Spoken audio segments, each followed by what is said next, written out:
At the CJR, we stand in solidarity with the oppressed and work to bring lasting change to our community. This has been a difficult year, but it has also brought beautiful moments when we saw the impact we can have when we join hands and work together toward a common goal.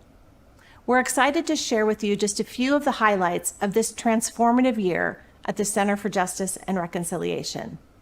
Over the next 6 months, we are welcoming 4 new survivor scholars under the Beauty for Ashes Scholarship. Working with more than 60 survivors this past year, we've held multiple small groups to support survivors as they plan for their future, as well as working one-on-one with survivors to build educational plans. A highlight for this year was the soft launch of the Flourish Academy, a new program to empower survivors with tools and life skills so they can thrive. Based on the holistic health model, the Flourish Academy builds community and builds tools for success for our clients.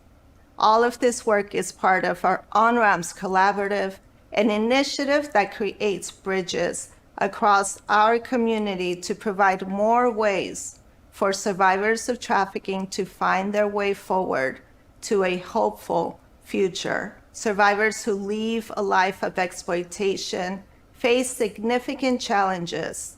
The On-Ramps Collaborative addresses the need for long-term solutions that give a survivor the opportunity to build a new life. Critical to our work are the connections we have throughout the community. A growing group of alumni now engage with us as donors, connect through the CJR Alumni Network, and lead through the CJR Mentorship Program, which included 40 alumni and students. Forming these connections with our common commitment to justice made our time together especially impactful. Moving people from awareness to action is the goal of Churches Against Trafficking. And over the past year, we focused on equipping churches with tangible actions to engage in the work to end human trafficking. We supported 7 local programs with gifts at Christmas, deployed a prayer and advocacy guide in January, brought more than 50 churches together to learn and pray, and created a 13-step action plan that churches can customize to their unique congregations. We believe in creating space for difficult conversations, and Cup of Culture launched this year in partnership with the Office of Multicultural and International Student Services. 631 students, staff, faculty, and community joined us over 7 events. Together, we explored understanding racial identity, the tie between racism and prisons, God's call to welcome immigrants, and how mental health challenges and homelessness impact college students. We lead the region's human trafficking research coordination efforts through our HT Radar program, bringing together researchers, direct service providers, and other stakeholders to collaborate and learn from research. A silver lining in the pandemic, we found our move online for the quarterly HT Radar meetings meant more people across our region and beyond could participate. Meetings featured research that focused on the intersection of identity and circumstances that impact a person's vulnerability to being trafficked. An important role of HT Radar is resourcing our community partners with funding opportunities, research, and professional development through our HT Radar website. And this year, we significantly expanded our website, focusing on our goal to be the primary resource in the community for human trafficking research. The pandemic meant online predators had even more opportunity to target our youth. The No More Human Trafficking Awareness and Prevention Curriculum program has never been more important as we work to reach our youth with tools to resist the recruitment tactics of traffickers. A founding partner of the San Diego Trafficking Prevention Collective, this year the No More program moved our drama-based presentations online.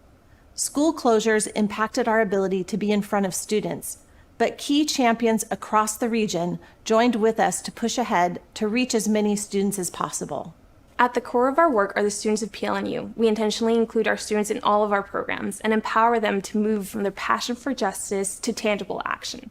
Our Student Ambassador program in its 4th year is led by our student staff team, and this year 38 students participated.